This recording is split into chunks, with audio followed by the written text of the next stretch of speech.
வணக்கம். இப்போ இந்த வீடியோ ப்ரெசன்டேஷனில் நம்ம நிஃப்டி இண்டெக்ஸ் ஃபியூச்சர்ஸ் மற்றும் ஆப்ஷன்ஸ் மார்க்கெட்டில் எப்படி ட்ரேட் பண்ணலான்னு பார்க்கலாம். நீங்கள் பார்த்துருக்கிறது நிஃப்டி இண்டெக்ஸ் ஃபியூச்சர்ஸுடைய 7 நிமிஷம் கேண்டில் ஸ்டிக் சார்ட்டா. நேற்று மார்க்கெட் 13,480 பக்கமாக ஓப்பன் பண்ணிட்டு தொடர் ஏற்றத்தை கொடுத்து 13,520 சப்போர்ட்டாக மாற்றி மறுபடியும் 13,560 பிரேக் பண்ணி அதையும் சப்போர்ட்டாக கன்வெர்ட் பண்ணி 13,620 வரைக்கும் போயிட்டு அது பக்கமே க்ளோஸ் ஆகிருக்கு. சொல்லப்போனால் ஓப்பனிங்லேருந்தே மார்க்கெட் தொடர் ஏற்றத்தில் தான் கொடுத்துருக்கு. மார்க்கெட் ஃபுல்லாக ரிகவர் ஆகிருக்கு. நம்ம எதிர்பார்த்த மாதிரியே பையிங்க்கு சாதகமாக அமைஞ்சிருந்தது.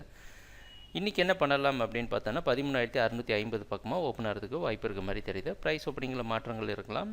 நம்ம சீக்கிரமாக வீடியோவை ரெக்கார்ட் பண்ணி போஸ்ட் பண்ணுறதுனால சில விஷயங்களை நம்ம முன்னாடியே பார்க்க வேண்டியது இருக்குது. டிசம்பர் 16ஆம் தேதி என்ன நடந்திருக்கு அப்படின்னு பார்த்தீங்கன்னா இதே மாதிரி தான் மார்க்கெட் பாசிட்டிவாக ஹையில் க்ளோஸ் ஆகி ஒரு கேப்பில் ஓப்பன் ஆன மார்க்கெட் என்ன நடந்திருக்குன்னு பாருங்கள். அதே 13,650 பக்கமாக ஓப்பன் ஆகி தொடர்ந்து 13,660 ரெசிஸ்டன்ஸ் எடுத்து திருப்பியும் 13,620 தொட்டுட்டு அதுக்கப்புறம் மார்க்கெட் ரிகவர் ஆகி மேலே போய் க்ளோஸ் ஆகி திருப்பி புதிய ஆல் டைம் ரெக்கார்ட் ஹையை க்ரியேட் பண்ணிச்சு. இதுதான் நம்மளுடைய முன்னாடி நடந்த ப்ரைஸ் ஆக்ஷன். ஆனால் இந்த சிச்சுவேஷன் டிஃப்ரெண்ட். இந்த சிச்சுவேஷன் பார்த்தீங்க அப்படின்னா மார்க்கெட் அதுக்கு முன்னாடி ஒரு வாரம் ஃபுல்லாக ஒரு ரேஞ்சில் கன்சால்டேட் ஆகிருக்கு. 13,600 ரெசிஸ்டன்ஸை வச்சு கன்சால்டேட் ஆகிட்டு ஒரு பிரேக் அவுட்டில் ஒரு கேப்பில் ஓப்பன் ஆகி அப்படியே மார்க்கெட் ஃபுல்லாகி மேலே போயிருக்கு. இதே மாதிரி சிச்சுவேஷன் ஆக்சுவலாக இங்கே கிடையாது, இன்றைக்கி மார்க்கெட்டில் கிடையாது.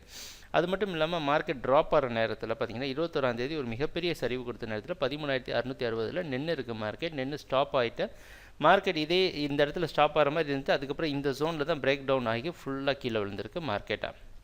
ஸோ இப்போ நம்ம ரெண்டு சிச்சுவேஷன் எப்படி பார்க்கலான்னா, இது மார்க்கெட் கீழே ஃபுல்லாக ட்ராப் ஆகிட்டு ஒரே ஸ்ட்ரெச்சில் ரிகவர் ஆகிருக்கு ஃபுல்லாக, சரிங்களா? அதனால் அந்த வீரியம் ப்ரைஸ் ஓப்பன் ஆனதுலேருந்தே மார்க்கெட் மேலே போகிறதோ அந்த அளவுக்கு பையிங் இருக்குமா அப்படின்றது நமக்கு ஒரு இடத்துல சந்தேகமாக இருக்குது. அது மட்டும் இல்லாமல் நீங்கள் கான்ட்ராக்ட் வீக்லி எக்ஸ்பைரி ஆப்ஷன்ஸில் ஸோ பட் எவ்வளவு இந்த விஷயங்கள் நம்ம பார்த்தாலும் மார்க்கெட்டில் நம்ம இதுக்காக நம்ம செல்லிங்க்கு சாதகமாக மாறுறதுக்கான வாய்ப்புகள் குறைவு. அதனால் நம்ம தொடர்ந்து பையிங்க்கு சாதகமாக தான் நம்ம இருக்க முடியும்.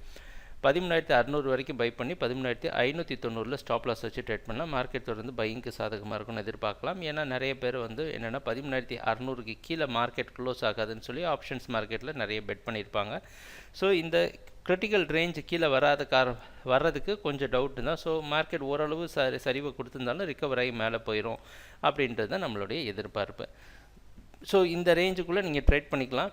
பையர் ஆஃப் ஃபியூச்சர்ஸ் மார்க்கெட்டாக இருக்கலாம், இல்லை சுலபமாக இது ஆப்ஷன்ஸ் மார்க்கெட்டில் பண்ணுறது எப்படின்னா அடுத்த கான்ட்ராக்டாக டிசம்பர் 31ஆம் தேதி எக்ஸ்பயர் ஆக போகிற கான்ட்ராக்ட் எடுத்து பார்த்தோன்னா 13,650 104 க்ளோஸ் ஆகிருக்கு. 13,650 2 ஸ்ட்ரைக் விட்டு 13,750 கால் ஆப்ஷன் எடுங்க. 62 ரூபாவில் க்ளோஸ் ஆனது. இன்றைக்கி 70லேருந்து 65லேருந்து 70 ரூபாக்குள்ளே கிடச்சதுன்னா இதை நீங்கள் தாராளமாக பை பண்ணி ஒரு 20-25 பாயிண்ட் ஸ்டாப் லாஸ் வச்சு ட்ரேட் பண்ணலாம். இதோடைய லாஜிக் என்ன அப்படின்னு பார்த்தீங்கன்னா, கண்டிப்பாக நம்ம எதிர்பார்க்குற மாதிரி 65-70 ரூபா கிடைக்கணும் அப்படின்னா இந்த ரேஞ்சு 13,640 இந்த ரேஞ்சுக்குள்ளே தான் மார்க்கெட் ட்ரேட் ஆகணும். ஸோ இந்த ரேஞ்சுக்குள்ளே மார்க்கெட்டில் நீங்கள் 25 point out of money 2 strike out of money option நீங்கள் எடுக்கிறப்ப கண்டிப்பாக 13,560 வரைக்கும் கூட மார்க்கெட்டில் உங்களுக்கு சப்போர்ட் இருக்கும், சரிங்களா? ஸ்டாப் லாஸ் ட்ரிகர் ஆகாமல். ஸோ இந்த ரேஞ்சில் திருப்பி மார்க்கெட் பவுன்ஸ் பேக் ஆகிறப்போ அட்லீஸ்ட் நமக்கு ஓரளவு நல்ல ப்ராஃபிட் இல்லை நமக்கு ஸ்டாப் லாஸுக்கு ஒரு நல்ல ப்ரொடெக்ஷனும் கிடைக்கும். ட்ரேடிங் நடக்கிறப்ப பார்ப்போம் என்னென்ன மாற்றங்கள் வருதுன்னு எங்கள் வீடியோ ப்ரெசன்டேஷனை தொடர்ந்து பார்த்துட்டு வந்ததுக்கு நன்றி, மகிழ்ச்சி, வணக்கம்.